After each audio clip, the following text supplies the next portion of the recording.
And we're live.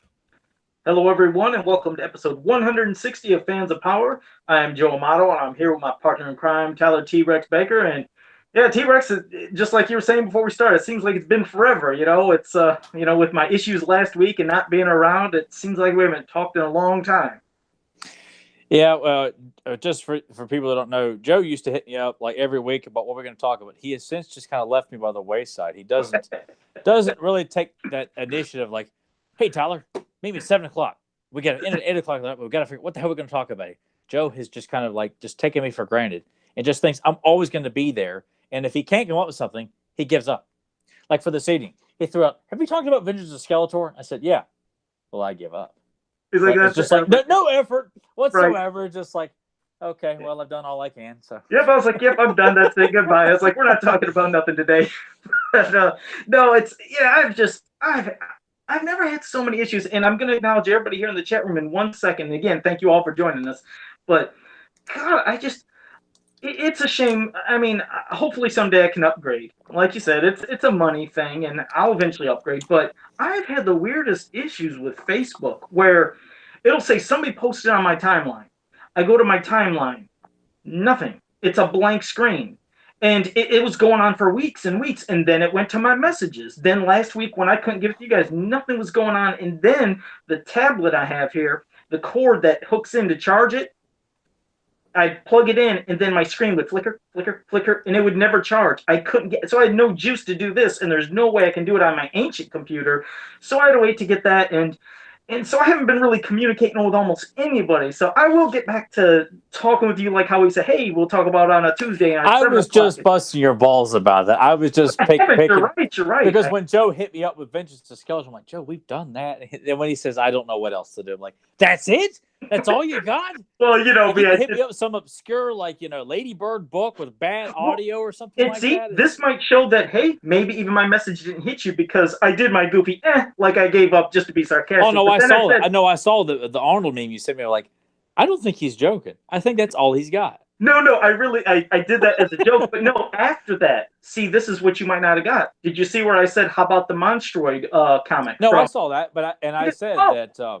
Okay. I was like, I remember, I could have swore I thought we did discuss that in a, like you just picked it as like a random Star comic discussion was to discuss the Monstroid comic, and that was it. Like I thought. I don't remember. I don't know if we did, but we haven't done all the Star comics. We've done the one with the meteors. We've done the first issue. We've done the one with the hate stones. We've done that one. We've done the one with Scareglow, Clamp Champ, and Blast Attack, or at least talked about. And we did issue 9 with Mosquito and Squeeze and Boss Hordak. So we still got some we do have to hit. But now let me quickly say hello to everybody that's in the chat room because you guys you've been hitting back and forth before we even started. Zentron, Eric Amon, Who Dat Whale, Delvis78, JSP. I'm scrolling down, people, so it's going to be 1 second. And Zen Brown, I think I said Zen Brown. See how quickly I forget things? That's how bad my memory is. I'm still scrolling down because you guys have had quite a conversation, so I just want to make sure I didn't miss anybody. If I did, like I always say, I apologize. Oh, Toki Deathhammer, your favorite blockhead has joined us. Lio Convoy's Reviews has joined us. Omegator has joined us, said, what's up, Joe and Tyler? And I don't know if you might be new to the chat, so thank you for joining us. Man, what a turnout. Exactly. Adam Gabbert and and Grimbot. And so Grimbot's here and Fedmon. So bam, I think I got everybody. And also did want to give a little acknowledgement to some other people that I've never mentioned before, but like in some of the forums for the He-Man websites, Yin Chan Vo is somebody that's new to listening to our podcast and usually comments, I think, when you post the podcast there. So thank you as well. And also we have usually oh God, I gotta scroll up. I know we had Sportimus that usually comments when we do it after the show and does it. And Stephen Brick, AFOL, and Drawing by Hand. These are people that usually comment like after the podcast. So there, I think I acknowledge everybody. And Zentron want to let you know, Tyler, that got the mini comment. Oh, great. I'm real glad to hear that. I'm fortunate that everybody that was supposed to get it or purchased it or whatever haven't had too many issues with getting those to everybody. So I'm thankful that he got it, and I hope he enjoyed it. Yes. Yeah. And any feedback that you have would be greatly appreciated there. Right. And yes, Lio Convoy's reviews. I did have a good birthday, so thank you for that, because that was on the 29th of November. Yeah, I didn't get no acknowledgement about the happy birthday I sent you there, Joe. Frankly, I'm a little pissed off. Well, see, I posted on my wall too. I said, I apologize if I haven't got to everybody. I don't want to hear any of those things where people are just like, they're so popular. They don't have time to go through and say a thank you, a like, a thank you, or a like. And you didn't do that to me. You did the whole like, man, I just want to thank everybody because I'm too damn lazy to thank everybody. That's what I said. I said I wanted to thank everybody. And if I haven't gotten to you guys yet, I will, because I was really busy on my birthday. I should have been the first person you thanked that of everybody else.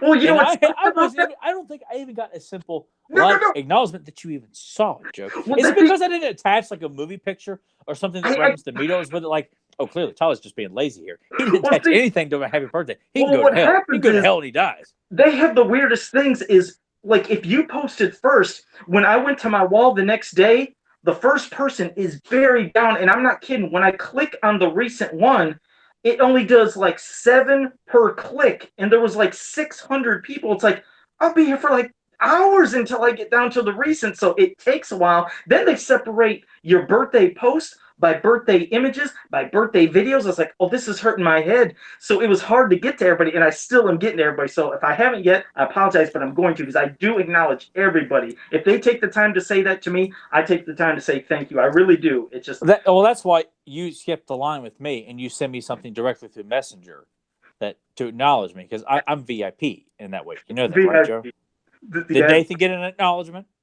I actually can't remember, but oh, how convenient! I'm sure you probably even called Nathan over the phone and thanked him. I sent him a message and he responded in kind with "thank you." Son of a bitch. Well, see, that's what happened. See, Nathan, he said he doesn't like doing it on the wall. He rather does it in a message. So that's probably why he got him quicker. See, I wanted my happy birthday to Joe to be open to the masses. I want everyone to know that I wanted JoJo to have a wonderful birthday. But thank you. And instead, it's just like Joe's like, dipping his olive in his martini. I just tell us as part of the peons there. But thank you, do that, Tyler. I do appreciate it, Tyler. Thank you. I do. Thanks a lot. I know you do. But if I have like a really bad like joke to run with, I'm going to run with it. And that was a bad joke. So thanks for letting me run with it for a few moments. No problem. And I know it might not be showing up too well, but you always, have great, amazing pieces of art that you always have on your wall. I have no wall in back of me to do it, so I figured, hey, once in a while when I can, I'll put up a couple pieces of art that are from fans and stuff. And it's kind of blurry, unfortunately, but from Lio Convoy, who is in the chat room, he did Negatron from that episode of Family Guy where it was like Negatron turned into a canoe or something. It was a transformer, and I suggested as a joke, but he really did it. It's awesome, so thank you. And Matthew Humble a while back did that Sky High. That's from the William George poster. He drew that for me from after, me naming Sky High. Not that I'm going to say that for the 8th millionth time, but yeah. Oh, like that's ever stopped you there, Joe. Yeah, like it has ever stopped me. So thank you both for that amazing piece of art. I really appreciate it. So, well, now that I've done a lot of rambling and stuff, and I think I try to get most of that stuff out of the way. We got more rambling to go. Oh, there will be a lot more, yes. But, well, as you guys seen, pretty much out of nowhere, here came a Christmas He-Man. Now, for one, I'm just going to say Christmas. They're calling them holiday, but, I mean, when you see Santa Claus hat, you see the colors, out loud. It's Christmas. It's Christmas. It's like you guys have the guts to say it. You're not going to offend nobody. If somebody came up to me and said, Happy Kwanzaa, Happy Hanukkah, Merry Christmas, it's not going to offend me. I'm going to say it in return because it's a kind gesture back and forth that people say to be happy and joyful in the holiday season. But it's Christmas Santa. Well, anyways, or Christmas He-Man. So they announced that I think it was on their Cyber Monday, and it's basically the Filmation He-Man with just a Santa Claus hat and a candy cane colored power sword. And with that kind of Christmas wrapping that you remember from back in the day, I think it's like that Earl Norm packaging with like you got the caroling on there and stuff. Yes. And well, there was either those who absolutely went nuts loving it. Some people absolutely hated it, and which is they're entitled to their opinions. But then when people finally had the chance to order, it sold out pretty quickly. And what happened is, usually in turn, it's the usual thing. Everybody says, here came the scalpers. They bought them up in just droves. And that $30 or $40 figure, I honestly can't remember the price because I didn't order it myself. It immediately went to eBay. It's like $150, whatever. Now, people, of course, were outraged, were freaking out, were saying, my God, they should have been limited. They should try a new system, blah, blah, blah. But what happened was a few days later, a weird twist was a lot of people were starting to get their orders canceled because Super7 said they were catching on to some of the bots or spammers. And for these people that had multiple accounts or were ordering tons of them, they were like, okay, we're going to be canceling these people's orders. But unfortunately, some people like Jeremy DeWitt, who's on Podcasters of the Universe, he just ordered one and he got his canceled. And I feel bad. I was like, damn, there's some people who just ordered one who had their orders canceled, which sucked. But I mean, I didn't know your thoughts on it. I'm sure you probably did not order one. I don't know about people in the chat room, but what are your thoughts on this? It's just a He-Man figure with a hat and a sword. It's like nothing amazing, but for min-on card collectors, some people gotta have everything, you know. And I just say, don't give in to those damn people on eBay. Don't pay that $150. Eventually, you'll be able to get something cheaper one way or another. But go ahead, Tyler. God, I thought it was such a lazy idea. Like it's like the same figure again with a Christmas hat and a candy cane storm. Like, this is so lazy. It's insipid. It's just like, and it resembles nothing of the, like, you didn't get even a relay with it or something like that. Like, nothing that really makes it worthwhile. Like the Earl Norm packaging, yes, that was a wonderful touch. I think that was the best thing apart was just that. Other than that, the idea itself was just. I know Did you get the feel of really the episode of The Simpsons where Malibu Stacy with the new hat? It was He-Man with a hat. Yes, I mean, nothing. it's just. I would have thought they would have done, your like you did the Adam clause, like that. If you're gonna, which I just feel like doesn't deserve a figure, but if you're gonna do a cheap variant, that would have been the one to do. Not just it's He-Man again with a Santa Claus hat and a colored sword. Like, that's. To me, that was insulting to the. Like, obviously, if you bought it, obviously didn't find it insulting. But I felt it was insulting to the fans that to just here's our holiday special figure. It's just another He-Man figure with the laziest accessories possible. I just felt like it just comes off as just demeaning. Like, we'll buy anything. Like, just I think we deserve better than that. I mean. Because it's a very quick, like you said, it's a very quick variant. Because it's in no way. See, some people thought, is this supposed to be Adam as Santa Claus from the He-Man Christmas, special that they had? And it's just He-Man with a hat and a sword. But this isn't the Prince Adam Santa Claus from the cartoon. So that's why I would hope if they could see that there is such a demand. I'm hoping they see there's a demand for this quick variant. I would hope they would maybe next year go all out, get the sculpting to get the big belly. Have it be Prince Adam, have a removable beard, have the hat, have relay, really go all out to give us the real Christmas Adam / Santa Claus. Because I was surprised there was such a demand for this. I mean, I guess I'm not really surprised because I do understand people, for the min-on card collectors and the completists want everything. I know they're going to jump for it, but they should have known, obviously. People would probably jump, maybe make more, but definitely next year, have something really special in mind, something that really will grab people's attentions and definitely make enough to where everybody can get that. Because this one, it was a quickie, but I seen so much anger in the groups, which I can understand why people get pissed when they're wanting that figure and they couldn't get it. It just has to suck when things will sell out within minutes. I didn't know because the minute I saw it, I just kind of because you guys know I'm not fans of variants, at least of that kind. And I had no idea that it was in that high demand. I can't figure out why. It's this figure I have right over here on the shelf. Nothing else. Just a hat you plop on his head and the sword. And I just feel like that doesn't constitute spending another decent amount of cash around the holidays for a figure you've already got. I don't know. Like, I'm not my remarks are not trying to talk down to people who bought it. No. I'm fed up with cheap variants. Like, obviously, there's no way around it. We're going to get thrown variants. Every toy line gets variants. I'm not a fan of them, but some can be, worthwhile. But to me, that's about as lazy as it gets. Admittedly, you see in back of me with the 2000X figures, you can't see the lower shelves, but like when those 2000X figures came out, I was all on everything. And you talk about variants, not only just well, obviously variants where they did have at least new things, but then there was some that were just the same thing but colored different, or the blood Skeletor, or the disco Skeletor. And I know it's stupid. I was thinking, God, these are just goofy colored. I was like, but I gotta have them. They know that there's people like that that just you gotta have it. But I And hate that because I felt like, when that 2000X line was out, like I was buying those because I didn't want to miss out on what I missed in the 80s, like getting yeah, every figure that was available. And I bought it just because of that.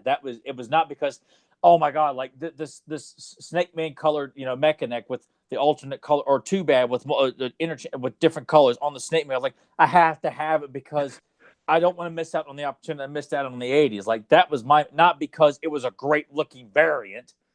And I just felt like, even with this, like, you'd be better off just coloring an icy blue He-Man and just coloring the skin blue or so. I don't know. It's like they didn't even try. They're businessmen. I get it. But I just hate those kind of variants with a passion. I'm glad that I don't have money like I used to. I wouldn't have bought it even if I had the money. But that's the sick thing. I know me. It's been like I said, I haven't bought figures in about 3 years. But admittedly, if I had the money, I know I would have bought it. Of all the other figures that you haven't bought in recent years, that's the one that you. No, if I would still had money, I'd still be buying everything. Every single thing that they have put out, I would have bought. I know me. And there might be people like how you almost just said how you wanted to not miss out like you did in the 80s for 2000X.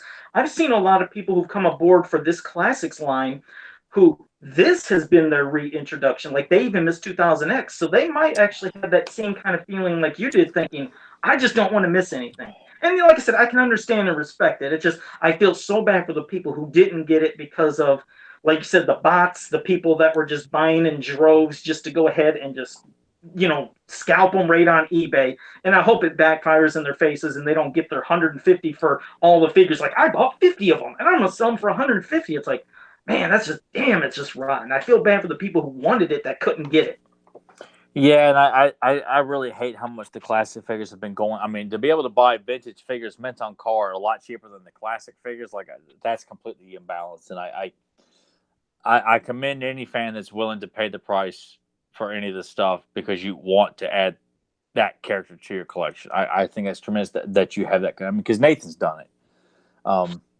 I just think it's unfortunate and so unfair that the new stuff costs a whole hell of a lot more than a mint on card Hordak from 1985. You can get that for about $100, but people are asking for, Rotar Twistoid classics, for an ungodly amount mint in box. It's just kind of one of the, I don't understand the logic in that.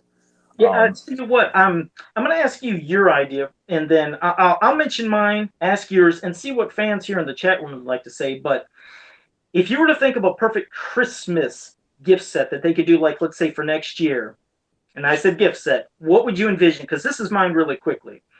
Obviously, Christmas He-Man, or I'm sorry, Christmas Adam as Santa Claus. And not just him with Relay. I think Skeletor has to be in that set with the big grinning face that Relay gave him and Relay. I could picture the perfect Christmas set being Santa Claus, Adam, Skeletor with the smiling face, because that would involve a new head, and Relay. I think it would be one of the coolest Christmas sets, but I bet you could probably think of something cool too, and I'd love to hear what other people say too. And what's weird is, yeah, we have people in the chat room already saying the same thing. Like, yep, I think that same thing, but go ahead.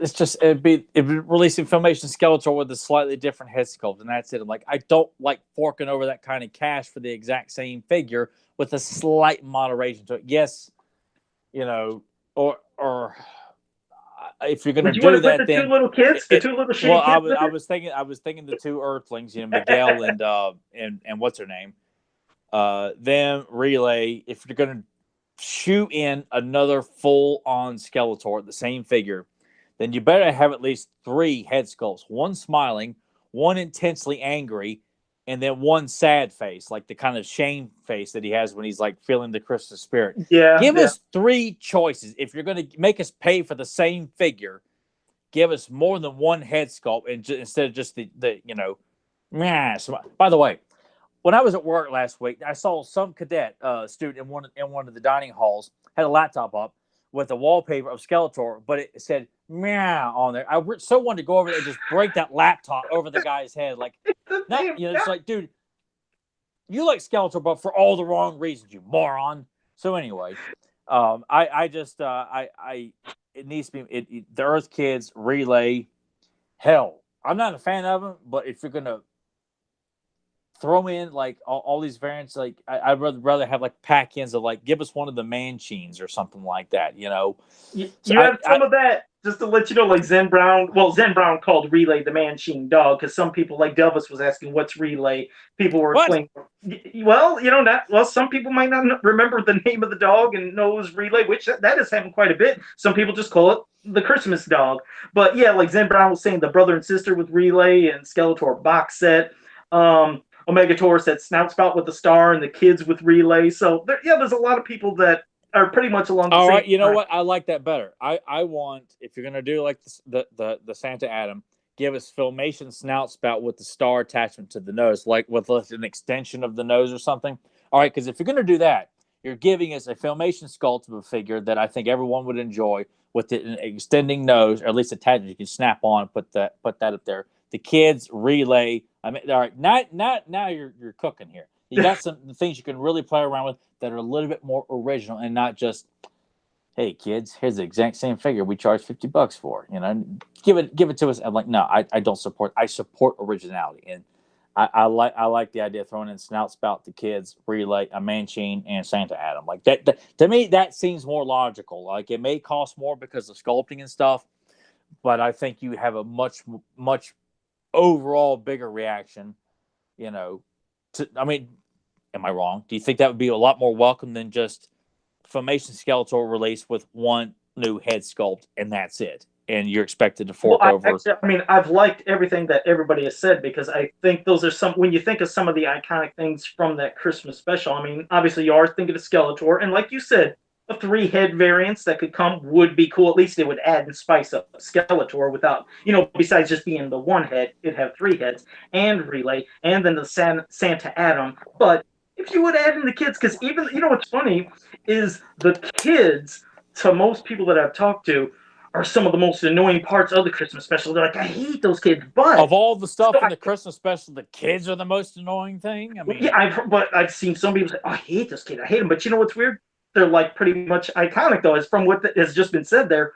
Most people really remember them damn kids. So the kids are a big part of that special. I mean, hell, if you want to, well, no, I wouldn't want to do makeup stuff. I was thinking of things that they could do with Orko, but I was like, no, I'm not going to go weird with that. I was like, hey, they could have Orko in a green outfit. He could look like an elf, but no, I'm not. Or give us an ice hacker. Like, it doesn't even have to be like Christmas related. Give us an ice hacker, like, from Dragon's Gift, or what they call the Snow Beast in the Christmas special, or something like that. I don't know. I'm sick and tired of variants being the only thing that constantly gets thrown out again. Like another variant of this, another variant of I just don't support the variant system here, people. Yeah, because there's for me, there's always kind of been there's the redecos, the redesigned colored ones where it's just a figure, different color. But then there's variants that can be quite different though. Like when you think of a battle armor, a flying fist, a thunder punch, whatever. Like those seem like still new figures. So when they're getting a figure that could have a lot of new stuff to it, I don't mind. But I've never been much of a fan for the redesigned colors. But for 2000X, yeah, I fell for it when I got, like I said, Disco Skeletor and Blood Variant Skeletor and some of the others. It's like, I just had to do it as much as I did. Looking back at it, I'm like, I have no desire to display those figures like Snake Hunter, He-Man. They're at the bottom, I think, of my shelf. All my variants I have at the bottom. Yeah, I'm like, there were a few, like, I still like Jungle Attack He-Man. I thought it was a Rambo type He-Man with a bow and arrow. That looked awesome. But, Mega Punch He-Man and the Battle Armor He-Man, which was, what's that? Right. What's that? The Jungle Attack, Shield Strike, Ice Armor, Wolf Armor. It's like, Ice Armor looked cool. Wolf Armor was lame. Shield Strike, that was lame. The Battle Armor was... Did he come with the Cobra Armor Skeletor? Is that how that pack was? The Wolf Armor? And did he come with that was just another... Looking back, I'm like, God, it was so lame and insipid. I prefer the Smash Blade and Spin Blade He-Man Skeletor because at least visually they looked nice. They were simple, but the colors looked good on them. And they weren't like outlandish, because a lot of those variants just like, this is ridiculous. It's like, this isn't cool. But I strictly bought it so I could not miss on anything. And that was it. Like, knowing full well, this is not a cool looking variant of He-Man or Skeletor. I'm just buying it, like running around the city of Ronin, looking for, like, they got that slightly different variant of Ram-Man. I must have it. And then you're like, that was great. Do you miss it, man? Because, I mean, I know it's convenient to get the stuff online, like when they have the subscriptions for figures. I understand that with the limited stuff that they had online. But honestly, I did love when the cartoon was on and the figures are at the stores. And whether you missed out on a chance, but they came back another time, I really do miss that hunt. It was just so fun going to the stores and seeing them alive and well on shelves, and I miss that. I mean, I know it sucks when nothing was there and you weren't guaranteed to get it every time, but there was a little rush, an adrenaline rush that I really used to get and I missed from looking for those figures. Yeah, I only got it for the original figures though. I never got it once for variants. It was like, hey, oh look, there's a variant figure. I don't have that. Just grab it quietly. But when you can't find Mechanic and your friend finds it, it's like, hey man, I got Mechanic, and then you're like, oh no, I got what you want to. Oh, okay, thank God. Oh, because that did happen, you said to you that one time, right? Oh, yeah. Nathan found a Mechanic and a town that's about an hour from where I'm at right now. Oh, Nathan who did it to you. Oh, yeah, okay. because at the time, I got Nathan to collecting He-Man at the time. So we were both looking for that, Marvel Legends, G.I. Joe, and Turtles at the time. But, I mean, yeah, it was always fun to see the actual, like I got my brother into it. We were looking for Triclops, and it was exciting to find Triclops finally because my brother really wanted him too. But as for the variants, like just buying it, just that, and there was just, I mean, come on, it would be hard pressed to think that your excitement of finding Triclops and Trapjaw on the shelf rivals finding Shield Strike He-Man and the shiny Deco Skeletor. I'm like, I don't like calling it Disco Skeletor. It's like, if it's bad enough as it is, and then people have to throw in I know Doug loves that name too, and it just makes it sound silly. You guys know I don't like silly in my He-Man stuff. So, you know what's weird is, I told you, as bad as my memory is now, of course, when I was a kid, when you'd go into the store and you see the new figures, I mean, it just blew your mind because you didn't know when anything was coming. I honestly can't remember when I went out for when the 2000X figures were coming. I mean, I thought it was mentioned when they were coming, but I didn't remember what I was going to get. And I'm sure it was probably said on the He-Man websites, I'm sure, but was it said, or were we just surprised? Because I felt like I was getting surprised going to the store, or maybe am I just trying to make that memory in my head? No, when the line first arrived in stores, they just released, and that's what kind of pissed me off because I did not get to carry on that tradition of getting He-Man and Skeletor being the first of every line that I collected regarding He-Man, from the vintage to New Adventures to the commemorative set. He-Man and Skeletor were the first two I always got. So when they arrived, it was just Man-at-Arms, Stratos, He-Man, and Battle Cat, I think, and that was it. I think maybe the Battle Hawk, but Skeletor, Merman, and Beastman arrived a little later on, like a couple months later, which I thought that was kind of an odd choice on Mattel's part to just release the good guys first and then the bad guys come later. But they're advertised on the back of the packaging. Okay. All right. And by the way, the most uninspiring packaging of anything was for those 2000. God, did I hate those 2000X figures packaging? That's, you remember how you cherished and loved the original stuff, and you didn't want anything to get wrecked. I just remember when those figures came out, I looked at it back, I was like, yippee! Just rip it right open, take out figure, throw away. It's like it was nothing to be saved or salvaged. That just garbage. Yeah, and I know Val has told us that Mattel sunk a lot of money into that line, but I would love to know. Just not the packaging art. No. Yeah, like why was that not a big focus on that? Because I know there was only less than a handful of actual commercials for the toys. It wasn't really a lot. I don't remember a lot of them. No, there was one for the Battle Ram Chariot, one of He-Man and Skeletor with, I think, Battle Cat and Panther. I mean, if you do it like a YouTube search or Google search or even go to He-Man.org, like there's less than a handful of commercials for the toys.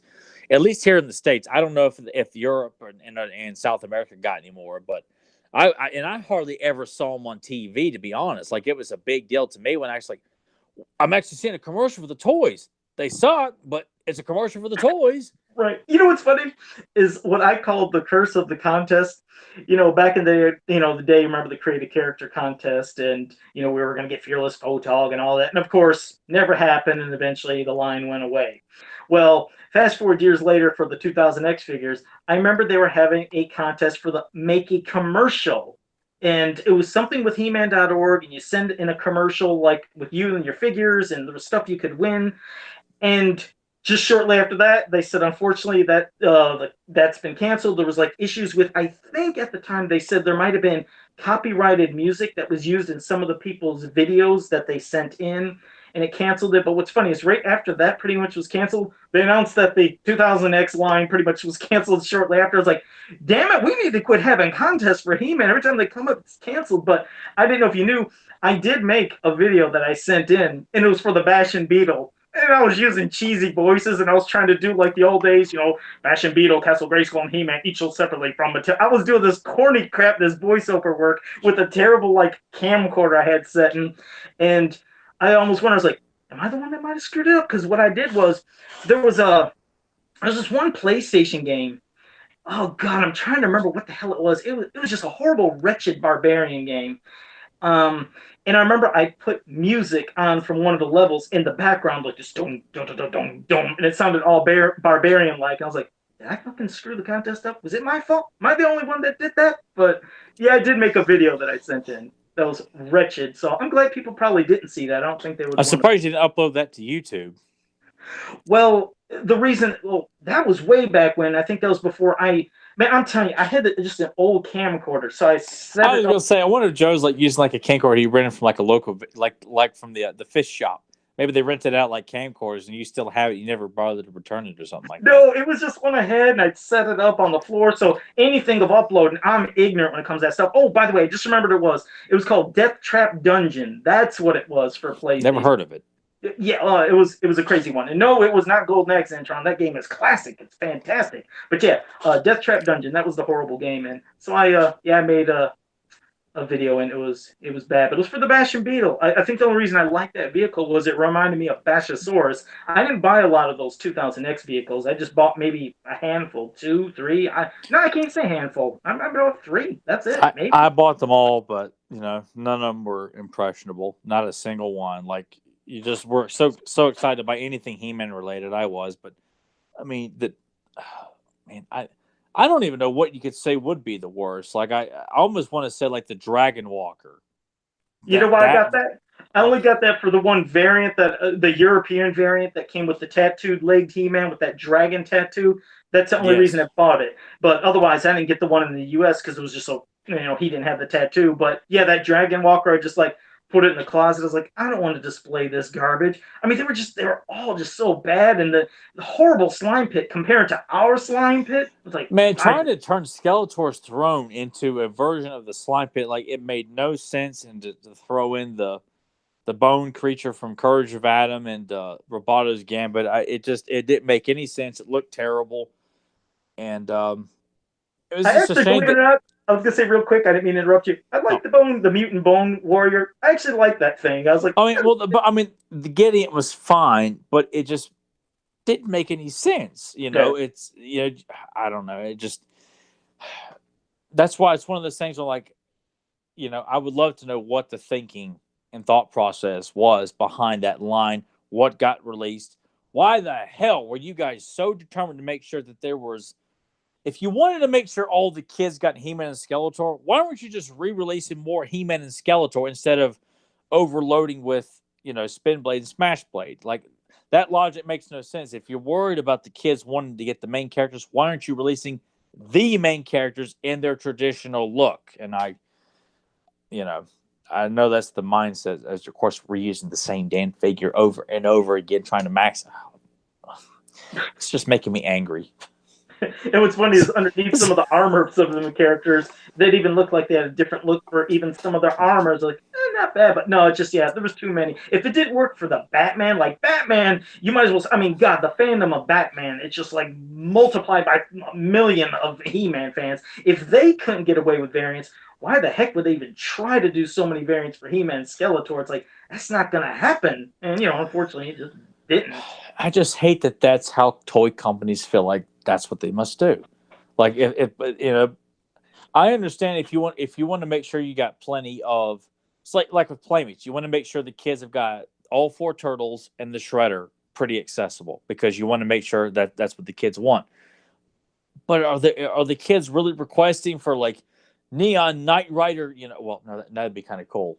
I'm referencing the Turtles in Time game, but just a really silly, ridiculous like, wait a variant second, that might be awesome. That might be awesome. Well, if it's referencing the Turtles in Time game, everything's awesome in that.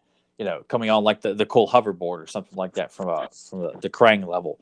But except when Nathan's playing that game when he was trying to live stream it, and he loses. What a loser! He sucked. I was like, okay, Nathan, how are you dying so much on just this normal level? It wasn't even the harder levels where you get the real ending. He sucked. It's like, hey, you know what? Listen here. I am in a close vicinity, and I can hear everything that you're saying right now. Oh, I didn't listen.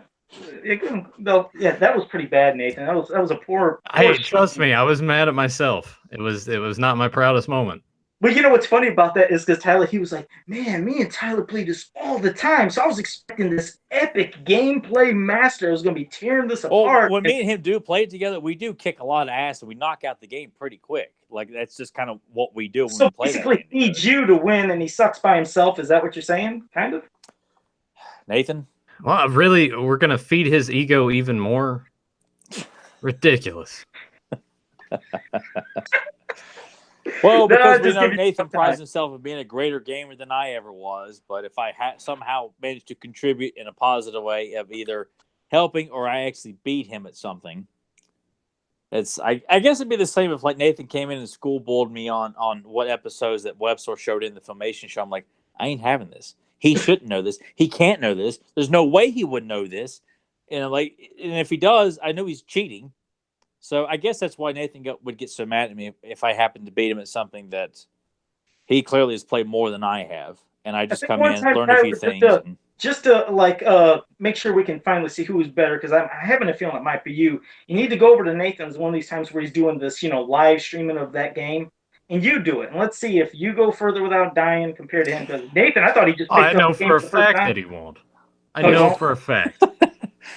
Well, and to Nathan's credit, he did play as Donatello, who was the best in the Turtles game. So if Nathan made it that far but still lost the life, chances are yes, I will lose probably a couple lives myself there. But if we're playing together, me and Nathan knocked that game out in less than half an hour. Yeah, I think the quickest we ever beat that game was probably like 18 minutes. It was something ridiculously stiff. Yeah, because we timed it one time. We're like, man, can't we beat it that fast? It's like, man, we're too good. Well, I just had to give you a rough time, Nathan. I'm sure you're fantastic at the game. But, yeah. All right, Joe. All right. Thanks for popping up, buddy. You know what? You do realize, I ain't the only one on this podcast with a big ego here. I'm gonna buy Joe a plane ticket. I'm gonna fly his ass out here, and I'm gonna plop him down in front of my computer. Buy him a first-class meal on that trip. Joe's not gonna settle for a bag of peanuts. No, I figured when he lands, we can just go to Dollar Tree and get him. Because they sell they sell meat at Dollar Tree now. They sell meat. They got those epic burritos that I have, so you can load up on those things. Boy, I'm just it doesn't take much to please me, just a lot of food. But yeah, it doesn't have to be expensive, so whatever. Now, if you took the plane ride here to Radford, would you be wearing the mask when Nathan picked you up at the airport? Or they wouldn't allow that probably on a plane, I'm sure. But so I'm just curious, how would you handle that, Joe? Yeah, that'd be an issue. Maybe that's why this just cannot happen. Or I don't know. Maybe I have it in my bag, and then we'd say, okay, we got to meet up at the front of the airport. And then I put on the mask, and then we can meet up. Or Joe's wearing like a stocking on his head, like the hooligans at the beginning of Turtles 2, Secret of the Ooze. I feel like either way, someone's going to make a phone call, and Joe's going to be escorted off the property. Probably. That was just said, will they let him out? And then he asked anybody that's recording, to have his face pixelated, like on an episode of Cops or something like that. And then have his voice changed over, no, I don't know anything about any terrorist. No. I make customs. You got people mocking me in the chat room. Delvis said, "Would they let me on a plane with a paper plate on my face?" Yeah, with like drawing like eyeballs on there. And Yep. Fedmon said, and then Joel refused the ticket because remember, he doesn't take gifts. So, yeah, people, I think they know me pretty well. There you go. or Joe wearing like a fake nose and a goofy mustache with like all attached to like a pair of glasses. You know, just walking around like the mustache is kind of wiggling like Groucho Marx or something like that. Oh, Jesus. I guess Togi Deathhammer said I could tell him that it's my religious garb or something. So that's why maybe I'd have to wear a mask. Oh, you could definitely get away with it then. Like if you say it's breaking your religious faith, like I worship the Almighty Amado, and that's my religion. Not knowing that, you know, I worship myself is what he's trying to say there. And then Joe holds up a mirror. It's prayer time. That's it. I pray to myself, exactly. That's how egotistical I am. Asking, which way is the sun facing? Which way is north? East! You know, just acting like Azim in Prince of Thieves there. He pulls out a rug and prays to himself. Oh, Christ. All right. Well, that was a good lights some incense and everything right there in the airport. Wanting to know which way is east, trying to face, you know, eastern Ohio. Can I say that, Joe? Am I allowed to say the state? Or do I need to refrain I think you just did pretty much. So now well, I'm just saying, like, can I say it from now on, or is it just, you know, that was I have to fix it in post? It's in the ether, so I guess no problem. You could. It's said. Everybody knows now. So now it's gonna start. Everybody knows where all of us live now. Thanks, Tyler. Now they're gonna try to figure out. Okay, now what? If there is a disgruntled listener who wants to come all the way out here to tell me, well, I think Clamp Champ listenermen are lame. I say, you got balls big enough to come to the dump truck here? I will meet you at the front door, buddy. So. Oh boy! Oh geez! All right. And then I'll tell you where Nathan lives. Hell, I'll even take you over there if you'd like. It's not too far from you, right? What is he? Just a couple miles down the road? You said. Yes, but you had to knock quietly. You might wake up his girlfriend. And then you'd be in trouble. You do not want to do that. You do not want an angry Emily answering the door with that face of. I'm assuming she must have given you this face before, Tyler. Did you ever Not me. She just does it a lot in general. Like when we're sitting around, like me and Nathan excited. It's just a totally like uninterested, like just when we went to that convention. If you guys want to proof that Emily exists, go to the Beyond Retro channel, look up the Beyond Retro Takes Raleigh SuperCon video. It's very brief and short, but it's funny because Tyler and I are talking now. I'll just pan the camera over to her, and she's just got that look on her face like, why am I even here?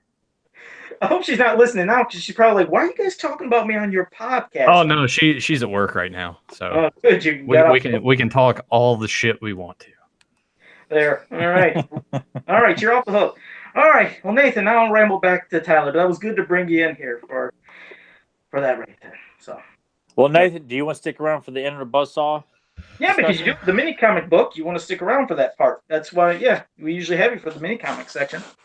He's like, I didn't read it. No, actually, I did read it, Joe. Oh, good. Then you're part of the show now. So, all right. Tyler started off. Nathan's going to be part of this segment. So, guys, get ready. Nathan's in this part where we're going to talk about Enter Buzzsaw Hordak mini comic. I'm going to stay behind the curtain for this still, though. No. Why? I don't know. Why is it I'm the only one that's not afraid to show my face in public? You two are like hiding behind stuff all the time. I'm the coward. Nathan, you show yourself. I'm the one that has to hide behind the mask. So you, boom, pop up. I'm not your puppet. He's like, I'm not just going to do everything that you tell me to do. You can't just stick your hand on my ass and I just do what you tell me to do. Go on. Here we go. Is he on? No, I'm not. Fedmon's still convinced that Emily isn't real, by the way. I just want to throw that out there. Because we always say that's your My Little Pony in back here, and it's not Emily. These are my girlfriends. I'm like, no, it's just yours. So, yeah, that's why he doesn't want to go on, because he's probably got a couple ponies he's trying to hide. Like, oh, God, I don't want everybody seeing this. So, you popping up, Nathan? Or are you going to stay behind the camera? And oh, my God. All right. Are you satisfied now? All right, there you go. Wait, there's the My Little Pony that you own. Go ahead, Nathan. Yeah. Isn't it funny, everybody? Joe Amato, ladies and gentlemen. It's like, thank you. Be sure to tip your waitress. I'll be here all week.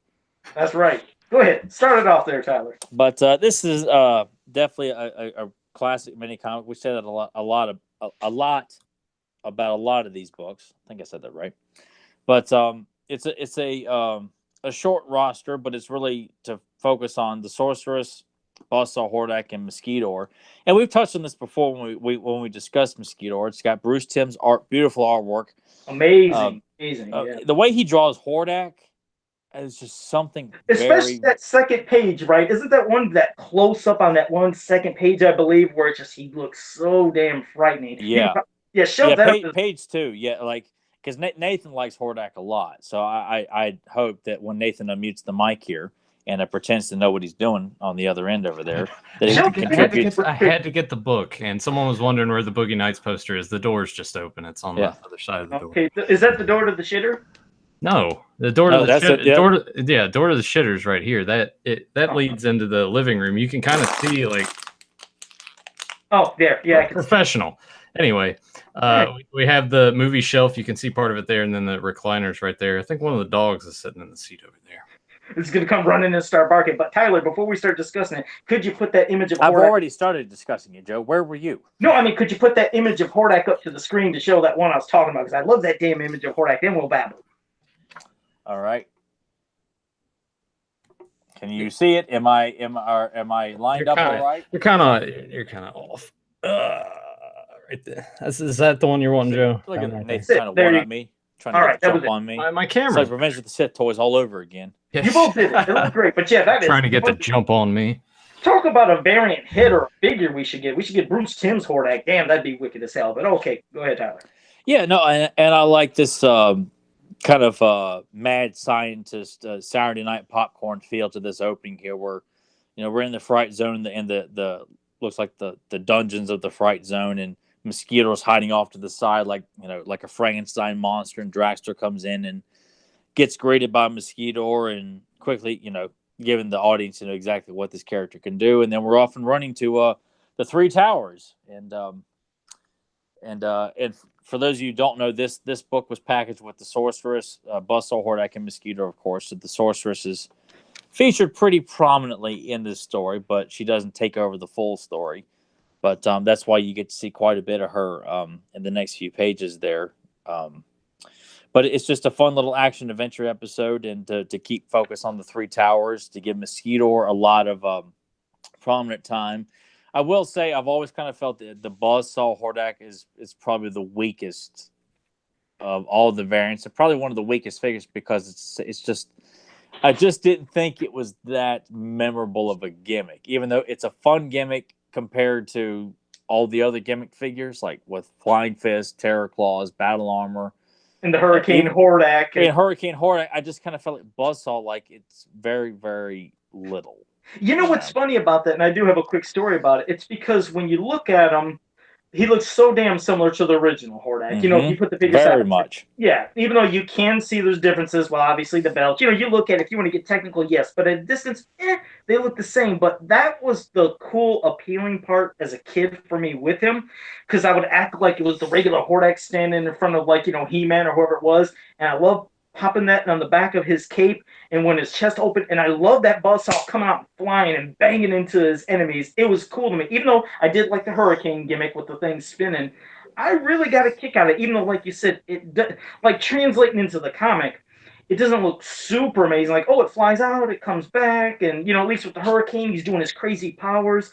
But it was still a fun, figure. But, and I think we've seen in some of the other comics with the Buzzsaws, there was multiple Buzzsaws that would fly out, remember? Not in this mini comic, but in some other stories where you had multiple Buzzsaws.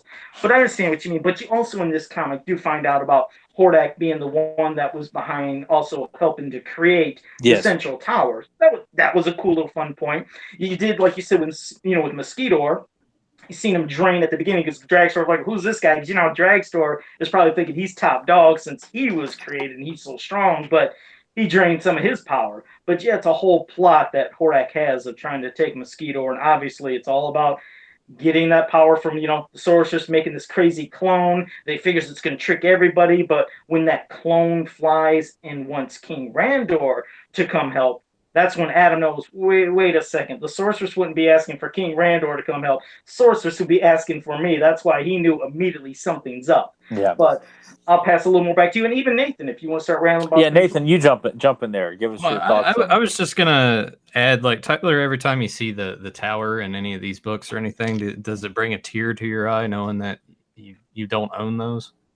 And you Damn, never that was will? cold. That was pretty cool. Yeah, I know. Well, that's what Nathan has made a career out of doing that since I met him. Is just he likes to cut a nice big open wound and get like that nice iodized salt and just pours it on there. Hey, somebody's got to do it. And then slaps it too at the same time there. So, but it is a constant reminder of something that will probably forever plague me as long as I'm on this planet. That this only one of those towers is become like Indiana Jones, coming across the Shankara stones in Temple of Doom.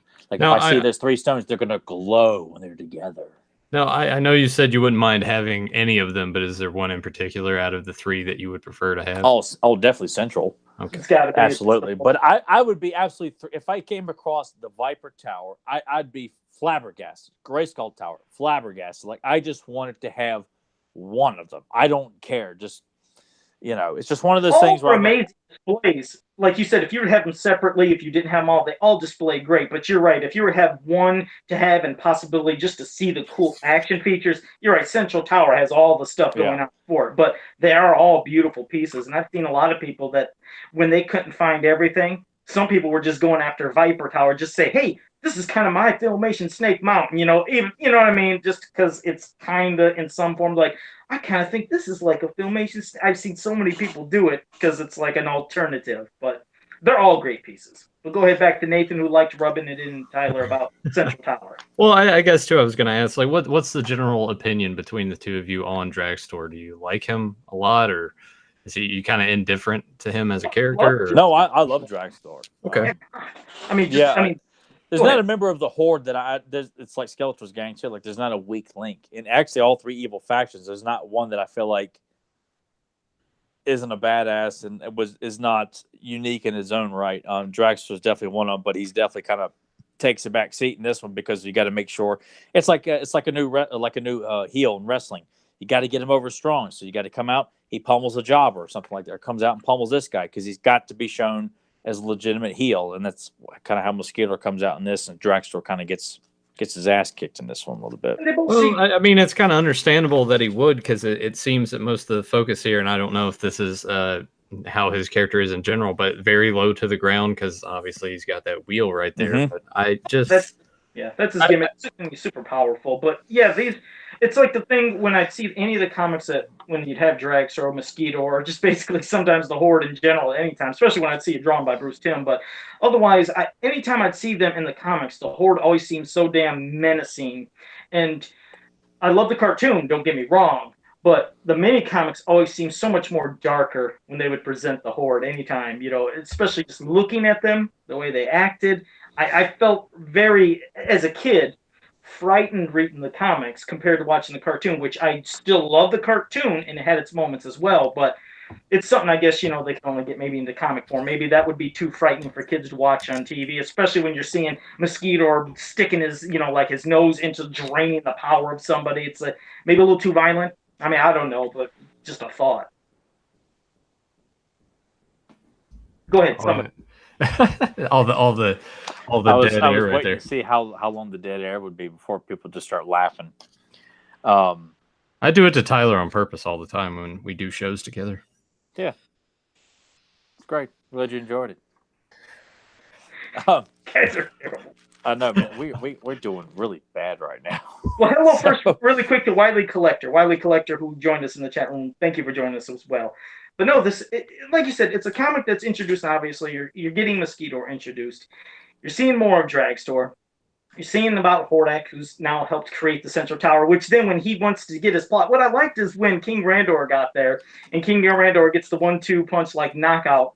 I love seeing how Hordak is basically having Dragstore and Mosquito do his dirty work while he's grabbing King Randor like a rag doll, dragging him into Central Tower to basically let him get access, because only the King of Eternia is supposed to have the granted access into Central Tower. So he uses them basically to get into Central Tower and then throws them into the jaws of Central Tower, which, at first when He-Man seen it was like, oh my God, is he dead? But Hordak's in there. He's inside. And what's cool is when he's going in there to stop Hordak, Hordak turns around and is full of all this goodness because there's so much goodness now within Central Tower that's corrupted him to where if you looked at his chest, I like that the bat symbol is now like a smiley face and he's full of goodness and he has to get the hell out of there. It was a twist, something you weren't expecting because you're thinking he's going in there to get absolute power, but I guess he wasn't ready for the good within the tower too that started corrupting him.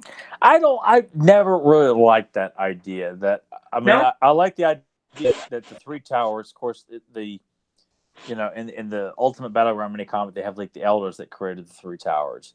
But then you have this idea too that the Snake Man, the Horde, and the Heroes of Eternia all had, a say in creating the three towers, which I like that because it's like, all right, we're going to build these three towers as kind of a making a temporary alliance between all the factions on Eternia. We're going to stop all this. We're not getting anywhere. It's a stalemate. We can't win, but we can't lose either. I kind of like this idea that this was something to kind of put an end to it all. With obviously the Snake Men and the Horde having other plans, like we'll make this big great alliance. We'll create these three towers, holding ultimate power, and then we will ultimately come along and exploit it and try and take it for our own. But the idea that if you're in Central Tower makes you good, like we don't see anything like that in the Ultimate Battleground or any of the other like Revenge of the Snake Man. There's no hint of that. Even though I know Viper Tower is supposed to represent evil, Grayskull represents good, Central holds both. I just kind of feel like that it would to turn any villain that walks in there good. Like I think that's kind of a little hokey. I think though. Nathan, in reading this for the first time, does that even strike you as like, or are you just kind of just indifferent to any of that? No, I would agree with you. It does seem a little hokey to just think like he's been in there a matter of minutes at this point. Yeah, really doesn't appear to be too long. Yeah, not too long, and he's already just feeling the effects from that. I don't know. In general, I feel like this mini comic. I mean, obviously but it just seems like it's to basically sell the toy, which I know that's what they're trying to do, but it just seemed a little compared to some of the other ones that I've gone through and read.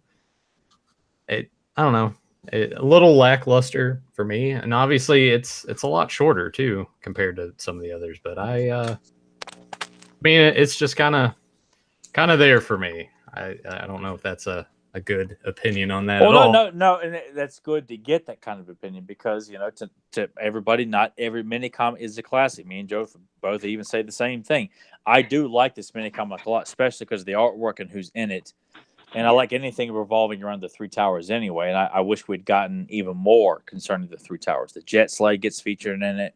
Oh, thanks for saying that. That's the other thing I like that was so cool was when King Randor was flying his ass on that jet sled full board at Hordak, and Hordak is just standing there like just not impressed, and bam, it crashes into him, and Hordak, it just explodes basically right on his chest. Is like, damn, that's a pretty impressive looking power. Like he's taking the full blow, force of that jet sled full speed right at him. It crashes like nothing. I was like, well, that's a pretty imposing Hordak. And the thing is, to further expand upon Inside Central Tower, like you said, it was more of a shortened mini comic. Not saying they had other ideas written or planned for that specific mini comic, but it makes you wonder, did they have was this good that you've seen happen to him just part of what could have further went into something else in there? Because then when he leaves, he comes out and he tries to use his hurricane powers, and he can't use them. And then suddenly now a new powers come out, which is the buzzsaw. And then when he leaves, they wonder he's going to try to figure out what else is within him, what other powers, what else has happened since he went to Central Tower that maybe changed him. So while you got a taste of a simple, silly, goofy part, he got a new power, and also he wants to find out what else could maybe have happened within him when he leaves. So I guess you got a little goofiness, you got a seriousness, and then a mystery of what the hell is all in Central Tower? What did happen to him? What else could have happened if He-Man didn't come in? Would it have went from goofy to a super hatred? And it's like he stopped what was going on, but you're still seeing good, some evil, and then mysterious stuff. What else could have happened with Hordak? So it's just like you said. There's only so much they could do within that mini comic. They gave Well, you. I would rather, obviously Hordak uses a lot of technology. That's what obviously that and black magic, of course. And the character is heavily based in making creations, using science to enhance his army and himself.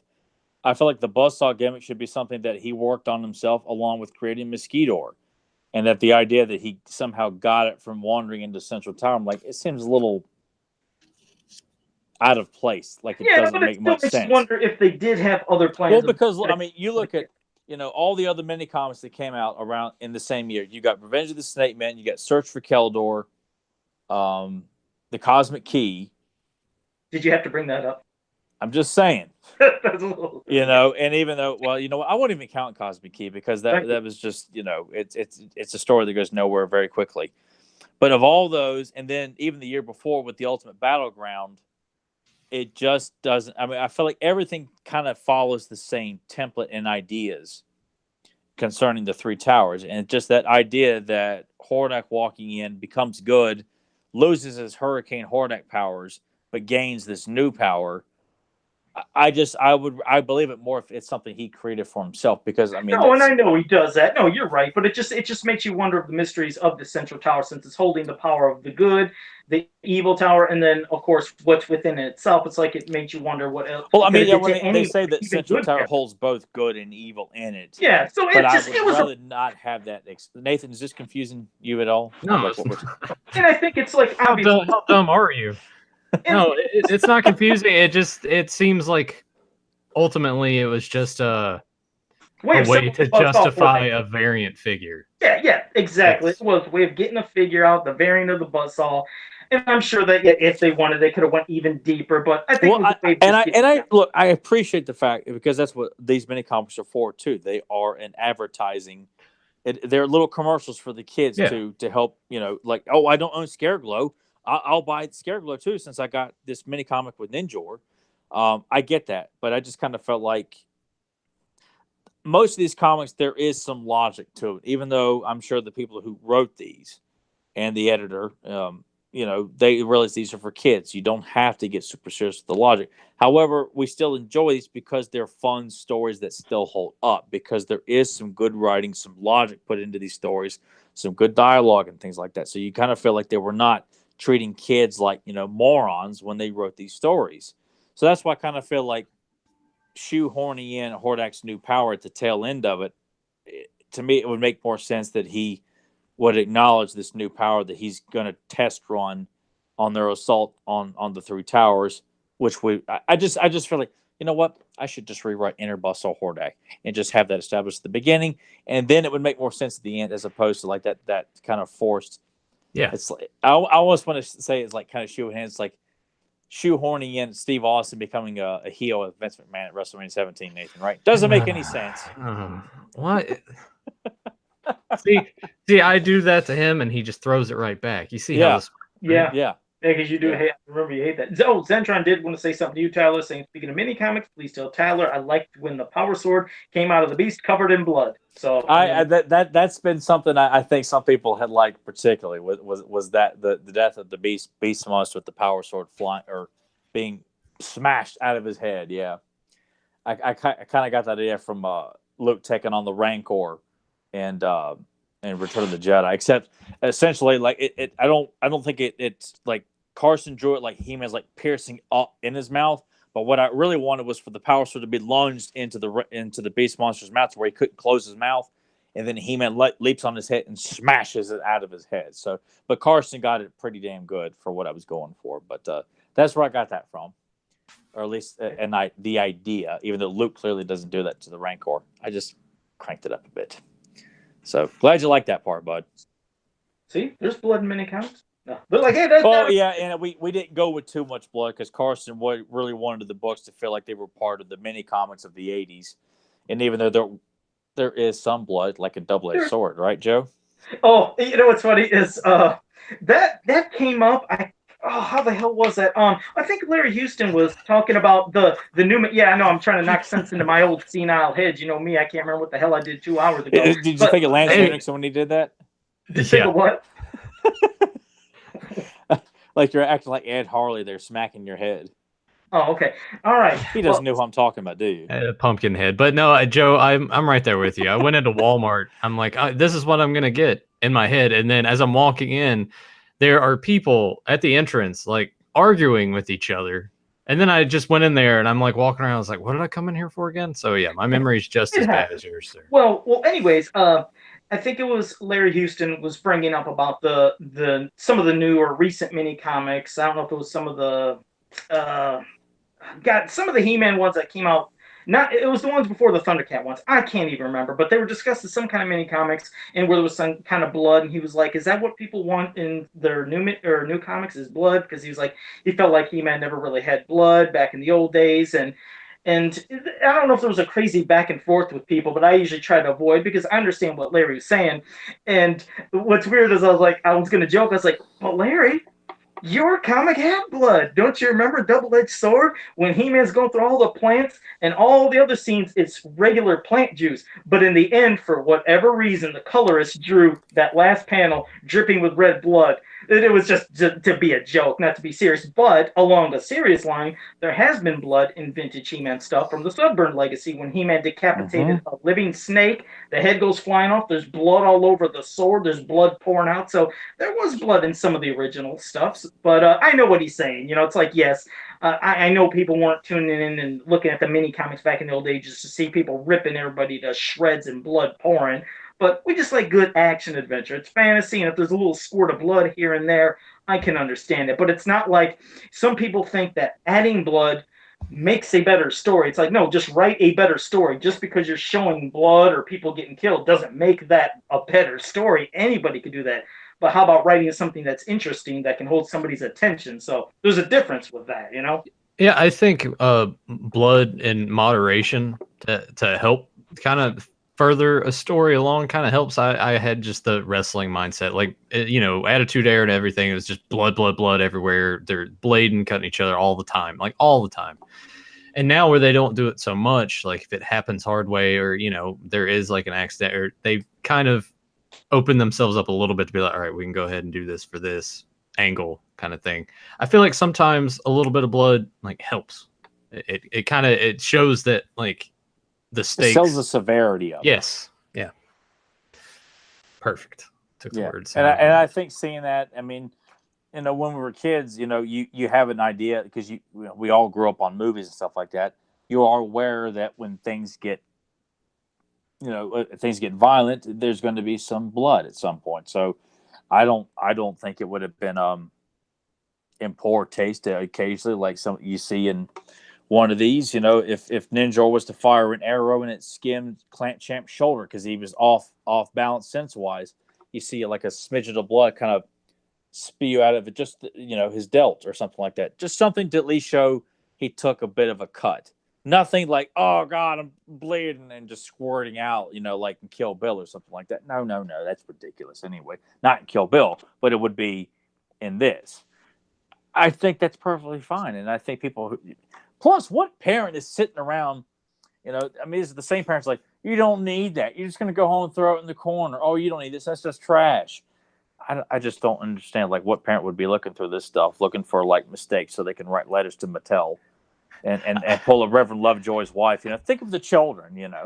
I could see you actually reading a mini comic as a kid, and your dad comes in, kind of peeks over your shoulder, and there's like a little bit of blood. He's like, "Give me that!" And just like throws it in the trash. That's my dad. When it came to He-Man, my dad was like, "I don't want to hear the music," and he would just make fun of me for it and stuff like that. So he would never ever peek in anything in depth He-Man wise because he couldn't stand the cartoon, and just because I watched it too much. So that's one thing I will say. I don't think my dad would have ever had an issue with or something like that. It was just strictly the rated R content. And even that, it just had no problem with Medusa's head being chopped off in Clash of the Titans. But what's bizarre? My dad has never had an issue with He-Man. I remember the one thing that drove him nuts.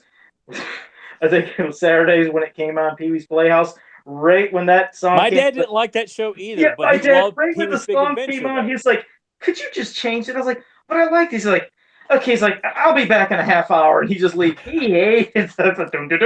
I'm picturing like he just like leaves the house, like leaves little Joe sitting there. All right, I'll He come back did. in half an He hour. would leave. He hated that. It's right when that music kicked on. He's like, "This is so stupid." I will say, like not the. I love the opening when you're going through the forest and you see the monkeys and the squirrels or the beavers chewing on the tree and stuff. I love all that, but once the song kicks in, I could see that driving parents He crazy on did. Saturday He morning. hated Yes. that. Okay, and I think they're gonna have some crazy marathon. I think on IFC coming up with Pee Wee's Playhouse or something coming up here soon. I was like, hey, I might have to kick that on. I ain't seen that in a long time. Well, you should, because that way we can discuss it on Beyond the Retro or something like that. Because I got all of them on DVD. So. Oh no, yeah, it'd be fun. So yeah, Pee Wee's Playhouse. That was the straw that broke the camel's back. When that came on, it was over. You didn't care about anything else except that damn Pee Wee's Playhouse. So, oh Christ. So Speaking of Pee Wee's Playhouse, Tyler, do you have any of those figures? You have the playset or anything? Oh, I see what Nathan's doing. That's Nathan's way of trying to say, oh yeah, you remember how I'm an only child and I get everything I want? Well, I got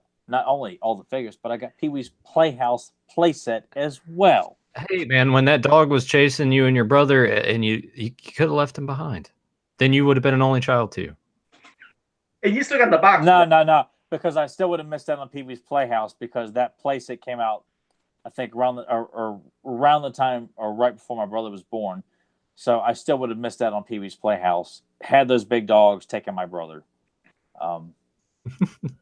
Daredevil got canceled. What the hell's going on? Why did they cancel Daredevil? I don't understand. Because Disney's being a bunch of pricks. Because we don't like the hard stuff. It's got to be all light and funny. Where are we going to put Chris Pratt in? Well, I guess we'll just. I didn't know this was going to happen. A Chris Pratt rant. We might have Nathan. We got to transition into something else and almost because they just don't like what Netflix has done. They don't like the fact that they've actually taken the source material and turned it into high quality A+, absolute perfection entertainment using superheroes.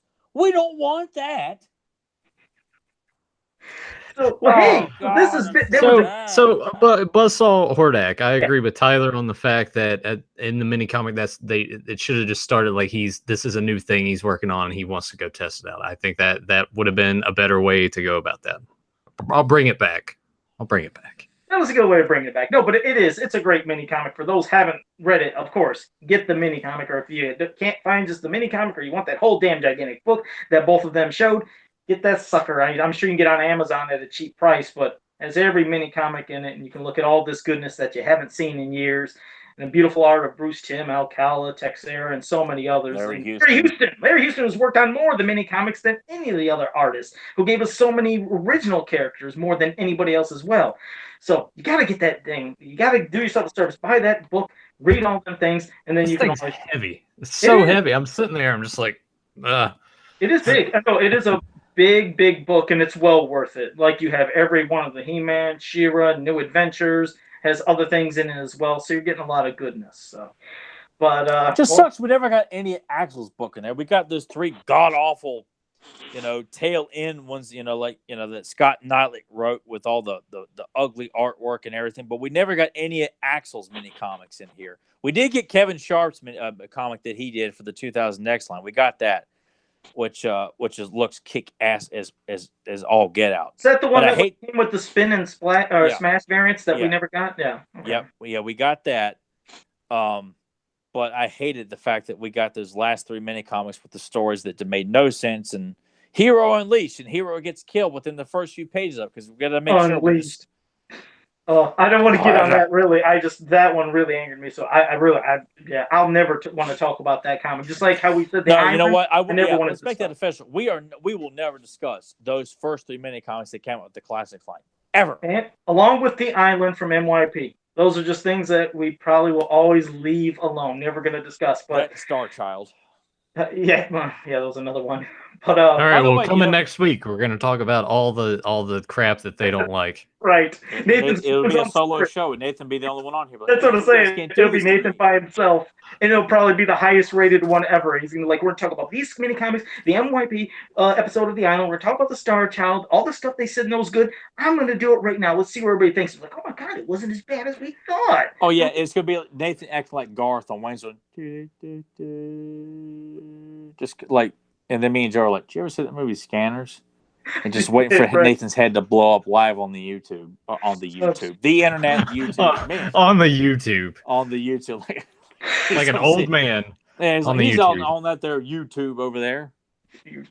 Oh, Christ. So, but it was good. Well, Nathan, thank you for popping up for this part of the show with the mini comics. We always love doing that. So, God, well, first I want to say before we do wrap it up, if anybody in the chat room has any questions you want to ask us, go ahead. And that could be from mini comics, cartoon, the movie, the toys, anything you want.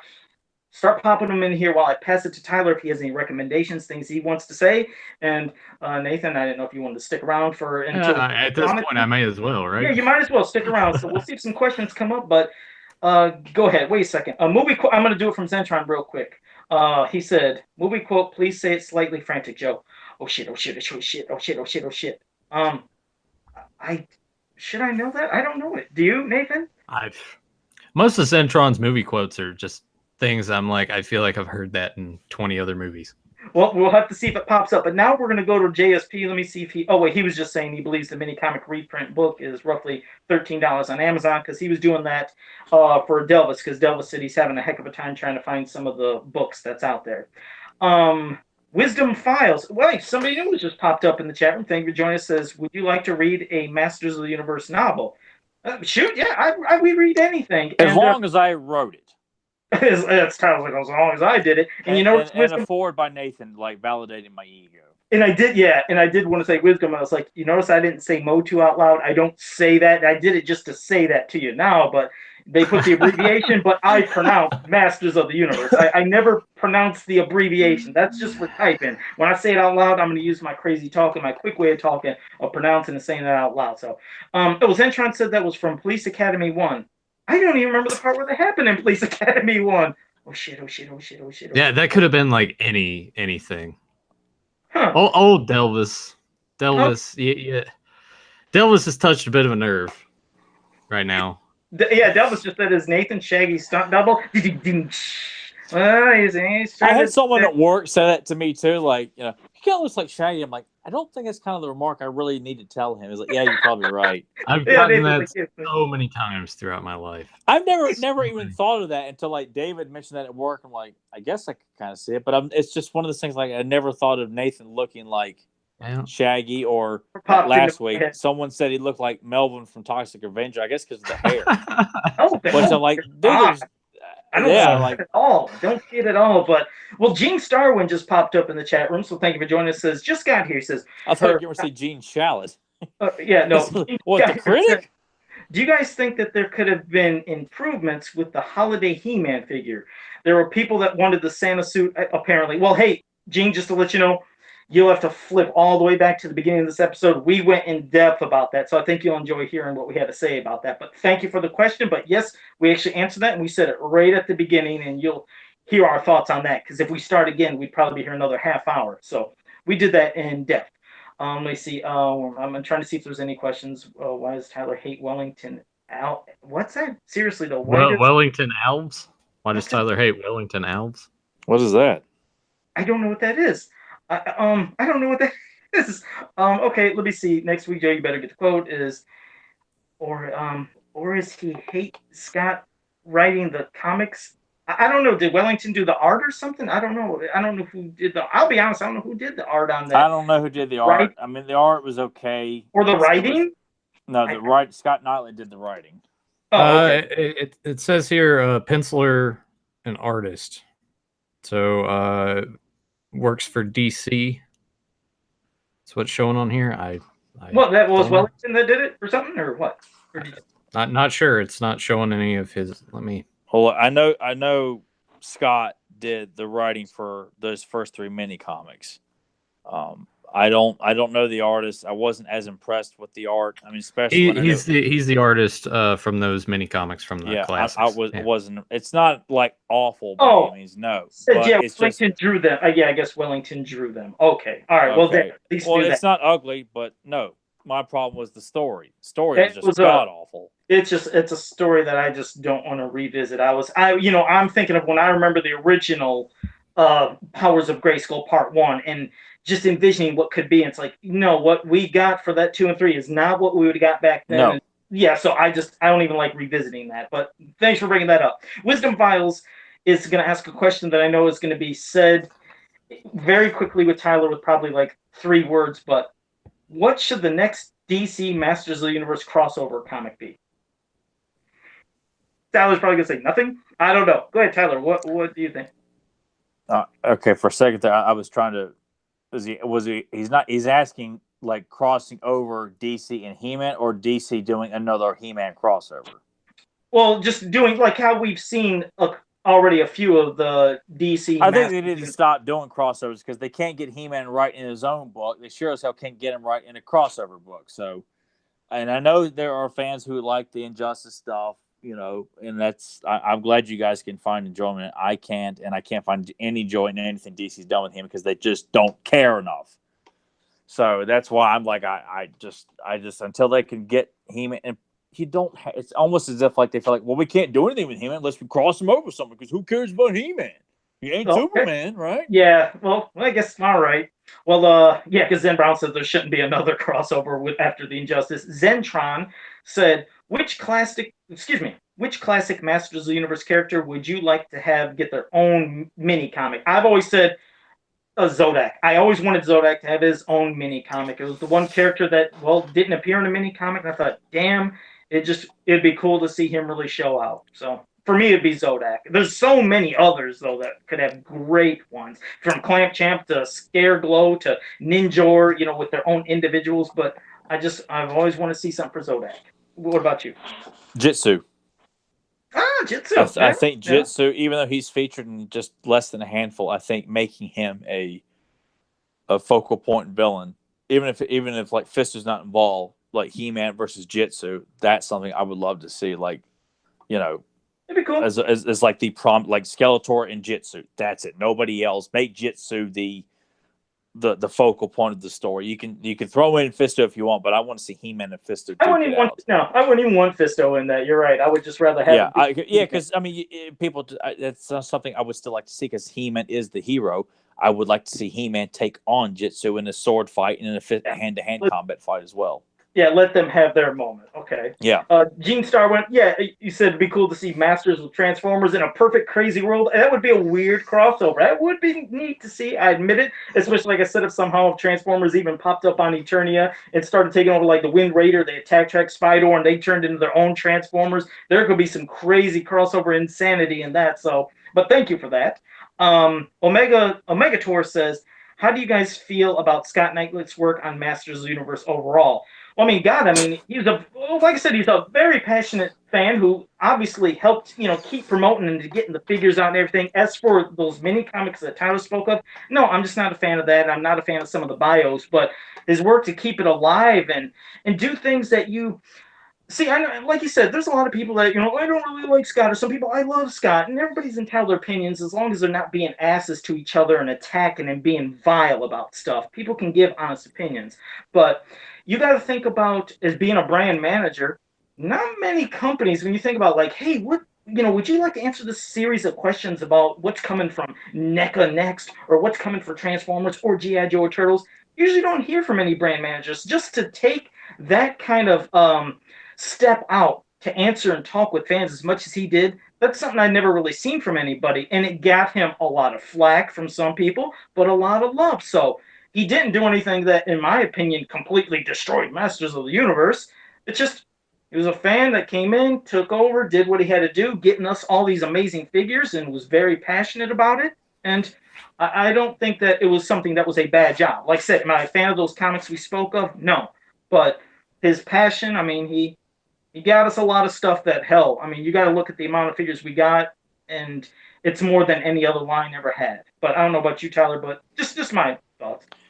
Scott, I'm sure, is a very good guy. He definitely championed the toy line a lot. And, my biggest problem is, I guess, just because fans were paying so much attention to him at the time, were the bios and the mini comics, because I felt like people who weren't taking time to read the mini comics, watch the cartoon, look at the magazines, look at the Star Comics, look at the mythology that had been established in the various canons beforehand, we're looking at these little bios and thinking, oh, so this is what happened. Oh, look, Technovirus, Technovest. Wow, I don't know what that is, but clearly that's an important part. It was just made up crap thrown into those bios. And I just like when people started believing and buying into that stuff, not that I'm telling people they don't have the right to do so, but when it was clearly just made up nonsense that made no sense at all, that's what I had a problem with. And then, of course, when he tells us, announces to everybody, I think it was at one of the conventions, that they had intentions to take the last two scripts of the Powers of Grayskull minicomic and finish up the story that was intended to be given to us back in 87 or 88, probably at that time. And that's definitely not what we got. And that's not what we got. In fact, he decided to retell the first issue and botch that. In the second issue, Hero gets killed, which those mini comics were based on Hero, or going to be based all around it. He kills him off in a very, pissant way. And King Grayskull comes to the forefront, and all these other characters that are just not that interesting. And then just the big, oh, look, it's Spectre. Oh, look, it's Laserlot. And all these other characters nobody else cares about. Right. Thrown into the mix. It's just, So you pretty much, in a way, it's like you almost elaborated upon what I said. Like I said, I'm not a fan of the bios, and I'm not a fan of the mini comics, but his love and passion, what he did to keep the line going, that can't be denied. And yes, we wouldn't probably have had all this stuff come out if he probably wouldn't have been there, to be honest. But, it's all things that people could speculate on. But no, good guy. But definitely. I didn't flip over the comics bios, but figures, great work. But thank you for that question. And what's funny is Delvis78, after what I just said, hey, great guy, but Delvis78 said, what Masters of the Universe character do you despise? Well, unfortunately, it's the Mighty Spectre. The one that he takes the cake, and then Sir Laserlot would be hanging on to his leg, too. So, as much as I'll say, hey, great guy, awesome guy, or whatever, but no, I hate that damn Spectre, because then it goes into whole time travel stuff that I always talk about how I hate. So, that was another reason I just hated the damn figure. I was like, I don't want no time traveling figure, but... Thank you for that. Oh, dear God. Let me see. There's a lot of questions that started pouring in. Delvis, well, good. That's awesome. Delvis, it's cool, man. There's no it was just kind of jonesing around. People call me Shaggy all the time. I'm just like, yeah, whatever. I've heard it so much. Yeah, and I'm trying to oh God, because for me and my computer scrolling down, it's so damn hard. But no, we don't. Yeah, we don't want to break everything again. Yeah, because I already know the title don't like it.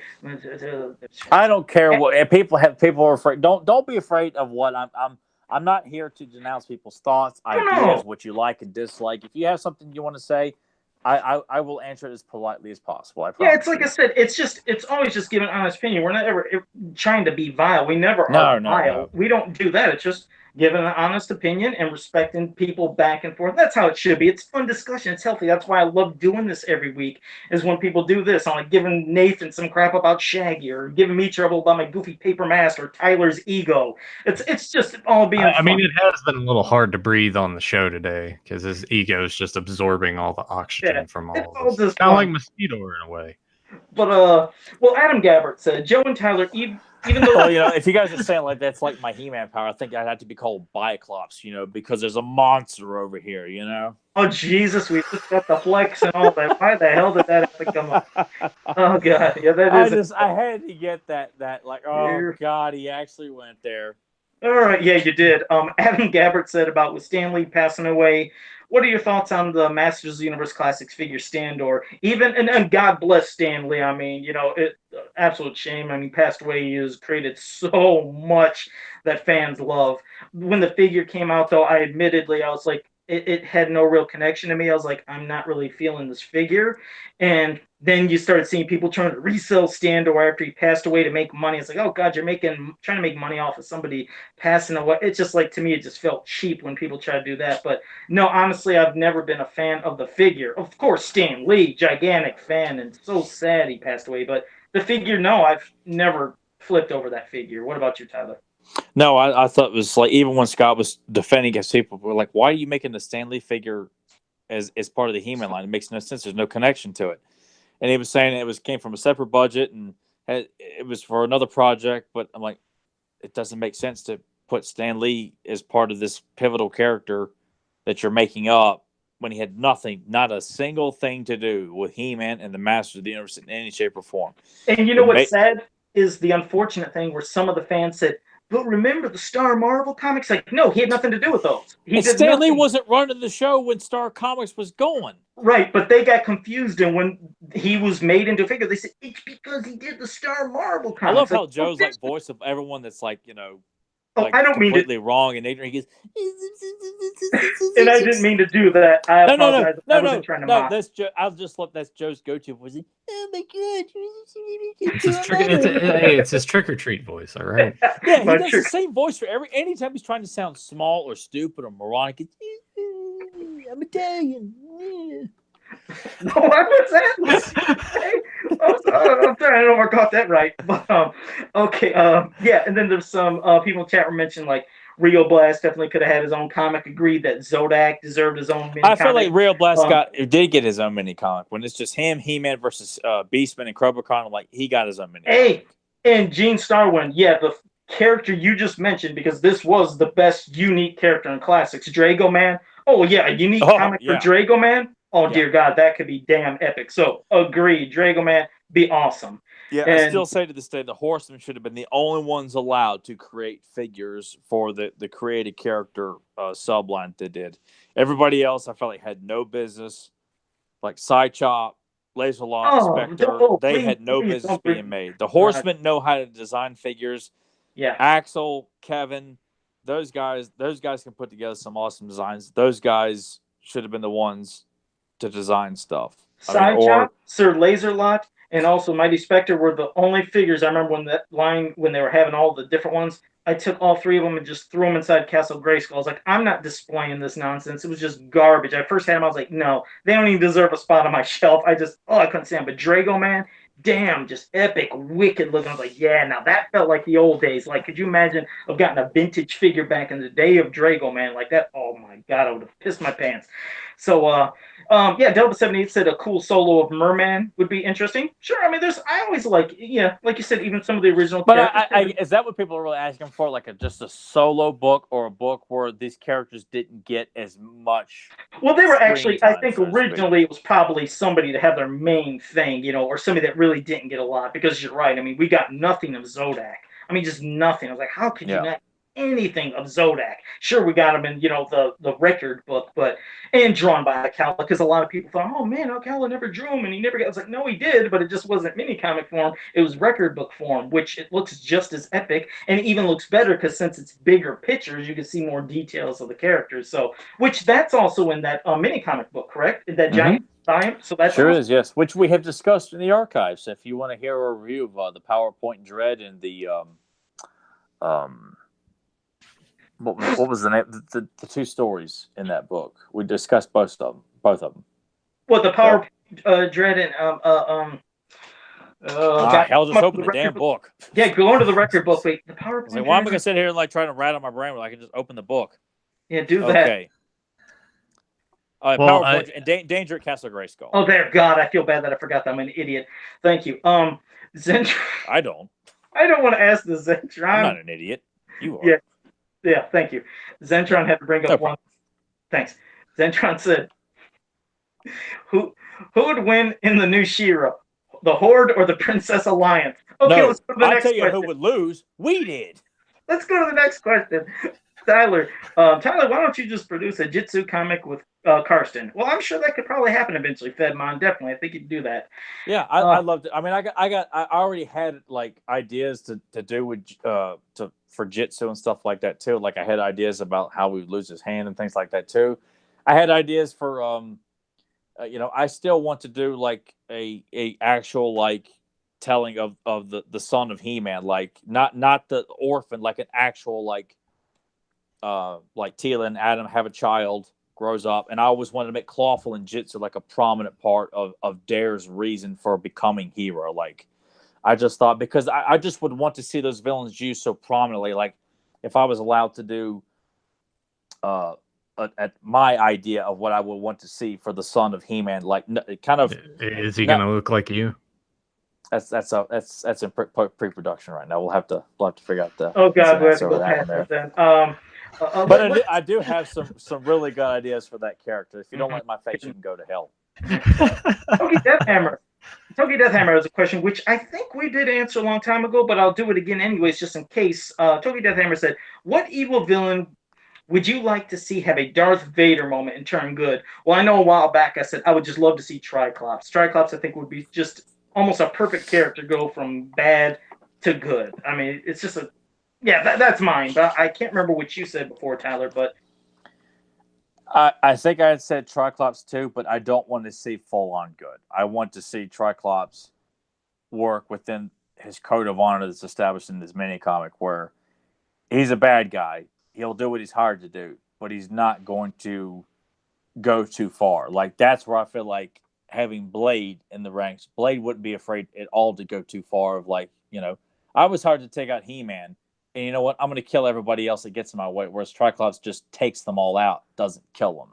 Like that's about as far in terms of like becoming a good guy I would want to see Triclops, because I love these characters so much, and I don't know if I would really want to see Triclops hanging out in the Royal Palace with Cyclone and Mossman, because I think he'd make such a great villain. But I'd like to know that there is a sense of morality in Triclops. Like, he is a bad guy, but he's never going to go over the edge. Damn, his mini comic was just he's got arguably one top 5 mini comic is Terror Triclops. The way he handled everybody, it's like that was somebody. He was somebody you just would. I want to get Nathan's thought on that, because I know Nathan likes Trap Jaw, but I would love to get Nathan's thoughts on Triclops from that mini comic, the character as a whole, like the whole mercenary / bounty hunter, swordsman.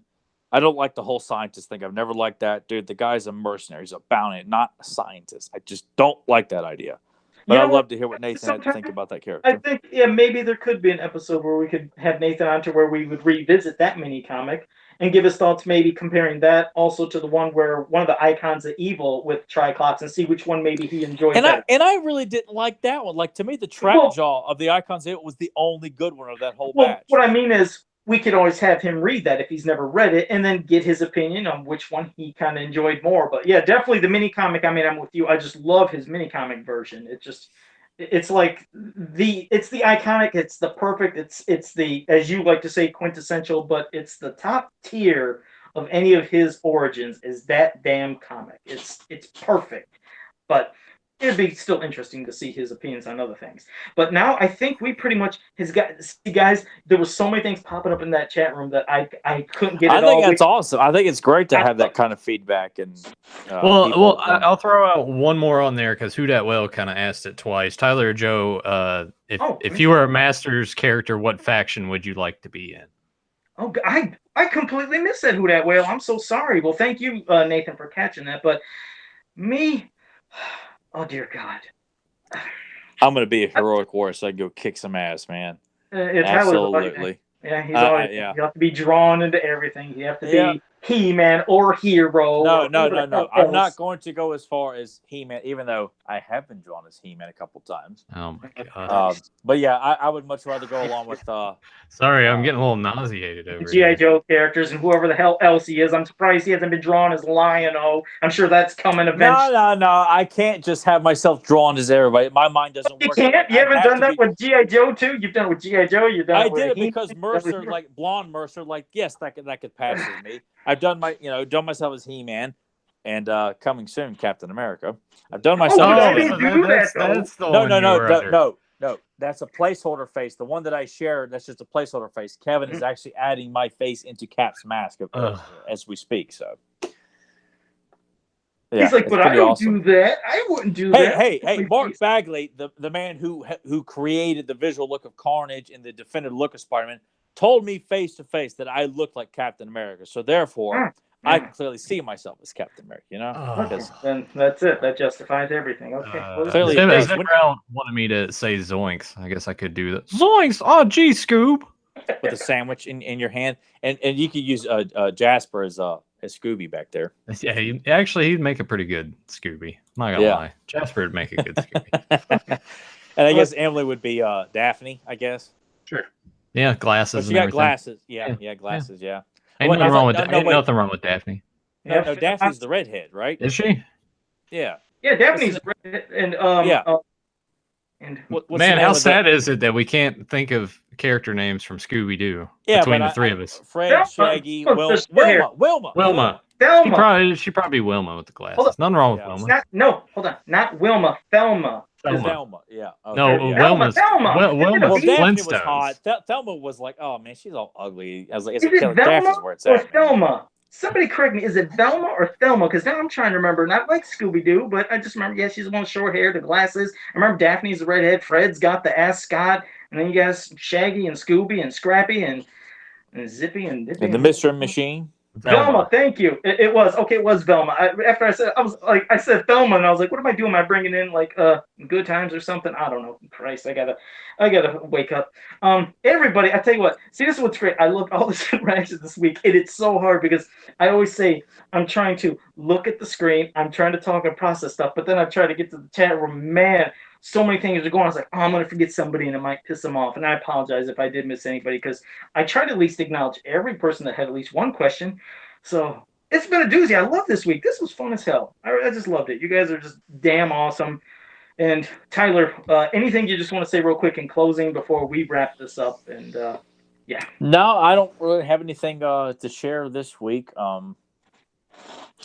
I say I will give a plug to Beyond Retro. With Nathan and Joe today. They did Sleepaway Camp discussion. Check out Capes and Commentaries. We did the commentary for Injustice for All, Part 1 from Justice League. Check out Joe's Customs. Check out Nathan's streaming of video games. He's only done one. A little ambitious, but he's not. Joe, were you just laughing? You son of a bitch. Yeah, if you want to see epic failures, just tune in to Nathan.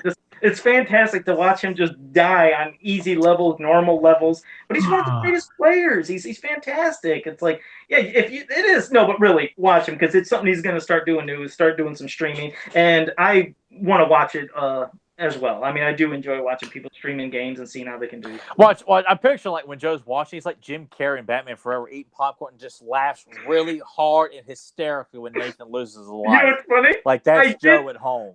Not that I was eating popcorn, but when I was watching him play and he kept dying, I was like, how the hell did he just die right there? How did he die there? I didn't even know you could do that. Unbelievable. Oh, geez. So, I'm going to say this. There are times when I was getting hit in that game, and it's just like I was losing just chunks of life, not just one little bar. It's just like four pieces are just gone. I'm like, I don't remember it being that way. It was bad. So I hope you do it again, and this time do it some justice because that wasn't. This time, do it right. Yeah, do it right because he didn't even do it where he got the real ending. He did the easier level. I think it was normal level. Yeah, I said at the end of that one that I was going to go back and get the real ending so we can get the Pizza Power theme song. Yeah, can you do Game Genie cheats to help you or something? Because you look like you probably need it. But okay, well, I did want to say, man, you know what? I think it's quite nice to see Nathan being challenged for his crown of like, I'm the best gamer in the world. Here's the thing, isn't it funny how when Joe takes shots, he like does it real quick and then he starts talking fast to try to like move on so we can't interrupt him. Oh yeah, so and you defend don't have ourselves. Time to give him a rebuttal and put him in his place, and then he holds on to his headphones like, I can't hear, la la la la la la la, just wait! My sound's going again. Oh dear God! I've got to get out of here. I got to get technology before they close. Sorry, guys, I won't be on for the next couple of weeks. Well, by that time, you've lost all interest in trying to fight back with them. I was commended though of not having my tablet fall during this episode. So wow, that is a shocker because it's usually. I hope it falls like right now. At the end, they'll be like, "Have a powerful boom," and it flips. But Joe runs off like a Muppet, like Kermit, like just throwing his arms up the air and just goes off screen. Exactly. But I did want to. Screens. I wanted to thank every one of you in the chat room this week, and I hope you come back next week because this has been a blast. I think this is probably the funnest I've had so far on the episode. It's been great. You guys have been really interactive, and I hope you're here next week. But I want to thank you again all for being here, and I also want to say, if you're new to this channel and of course watching us live right now, you can subscribe, share, like, and ring that bell because you'll always be notified when we have any new content. So if you're new to it, bam, just right there. Hit that bell right now. And you'll always be notified of new content. I just said that. I'm just actually so out of breath and tired, and I loved it, and it was great. And hungry.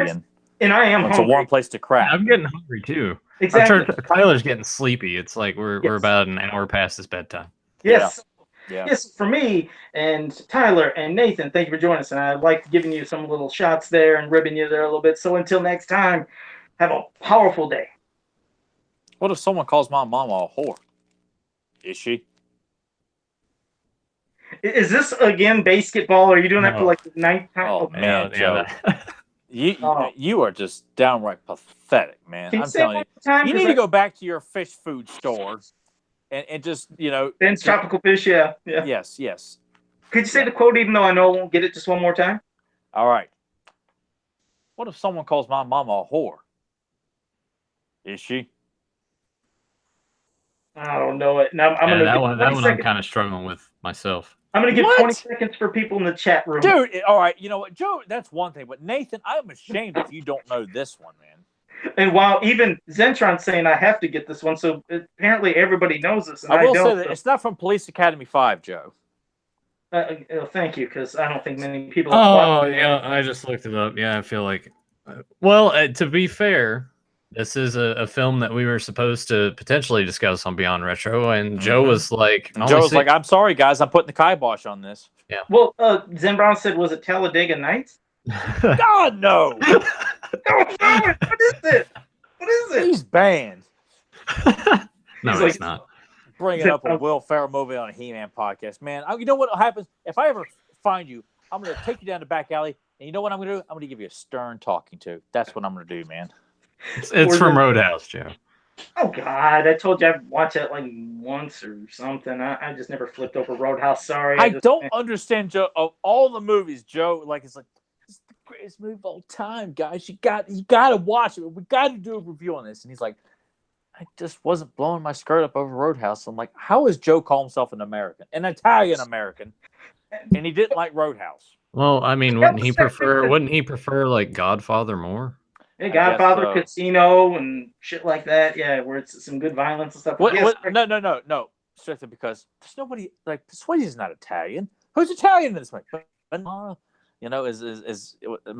He's friends with Marlon Brando. There you go. There's a connection there for you. I'm gonna throw this out real quick before we end it. Wisdom File said, "Never give up, guys. Every week until the planet blows up." Hey, I agree. That is great. But if I want to say is that a quote or is this like a way of life? No. He's saying he doesn't want us to give up. He wants us to do the show every week. Oh, okay. Oh, man, tremendous words. Thank you very much for saying that. At least I hope that's what he was trying. Well, you know what? That's how we're taking. If it was a or this might not be a dude because it's a very ambiguous thing. Wait a second. I have an actual question. This is not me trying to be ignorant or stupid or anything like that, which some people say. We're too late for that, Joe. But you already answered what I said. But is Roadhouse like kind of a, would you say, in the country movie, like more of a country? Is this because CMT plays it? Is that why you're asking? I can see why he's saying that. Maybe. I hate that stigma because they play that in Pauly Shore movies. No, that's what I'm asking. Nothing to do. All right. Well, Joe, what were you gonna say? I was seriously asking. The reason being is, when I was growing up and I remember that movie, I thought it was a country type movie, and nothing against. I don't want people attacking me. I didn't watch. Hey, we live in the country, Joe. Me and Nathan do, so you're not offending anybody. Okay, because I don't want people taking this the wrong way. I didn't watch many things that look like country kind of films because I couldn't relate. So I always thought it was a country movie. And as I've grown up, I've watched country movies now, but I didn't know. I honestly didn't. There's elements. I mean, the accents are there. You can definitely. But no one's really. There's nobody acting country. Like the people you see in the bar and Roadhouse, like you can see there's any bar in America. Like you're yeah, like some yes, but then there's also a lot of guys wearing like button up plaid shirts tucked into their jeans with like. Well, it's like a blue collar club that Swayze's going to go work at. Whereas the first one you see, it's more like a nightlife club in like New York. I could give it, like I said, now a chance. But when I was growing up, there was just certain movies I never kind of watched or things, and I always thought, oh, that's a country movie. I don't want to watch it. But I was thinking it was about dancing when I was a kid because it's like the VHS was like Swayze holding, crossing his arms, leaning up against the wall in jeans and boots, and like I just thought, Swayze, Dirty Dancing. This movie must be about dancing. But when I watched it on TBS on Guys for Movies, movies for guys who like movies. There you go. Yes. I was like, oh man, this is a badass movie. Like Well, there's no dancing, there's nothing country about it. Like I love Jeff Healey's score in the movie, like the soundtrack, and our buddy Blade, Anthony DeLongis plays one of the henchmen in it, and I mean it's a kick-ass action movie. Sam Elliott steals every scene he's in. Beautiful women throughout the entire movie. There's nudity in it. it's a kick-ass classic action film. I when I would see it played on CMT, I'm like, oh no, man, this was going to give this. CMT, VH1, MTV, they've all just gone down the path of, oh, we're just going to play, because it's like MTV plays like what the Friday movies and like Elf and stuff like that. It's those channels don't mean dick anymore. They don't mean anything. And what you just said, CMT. I don't even watch. I never watched CMT either, so I wouldn't even have known it was on there. So. Well, no, I only knew it was on there because like you would check like the previous, or I would skip through and say, "Hey, Roadhouse," and I look down the corner, CMT. No, great. People are gonna think it's a redneck movie now or something like that. And, well, unfortunately, I thought that as a kid, but I'll give it a chance. I really will. So that's do it so we can talk about it on Beyond. Because if you don't, we're gonna have to like kick out the podcast for one Sunday. So they can finally talk about it. I can see that. I understand, but I'll give it a chance. So, all right, guys, it was great. See you next week.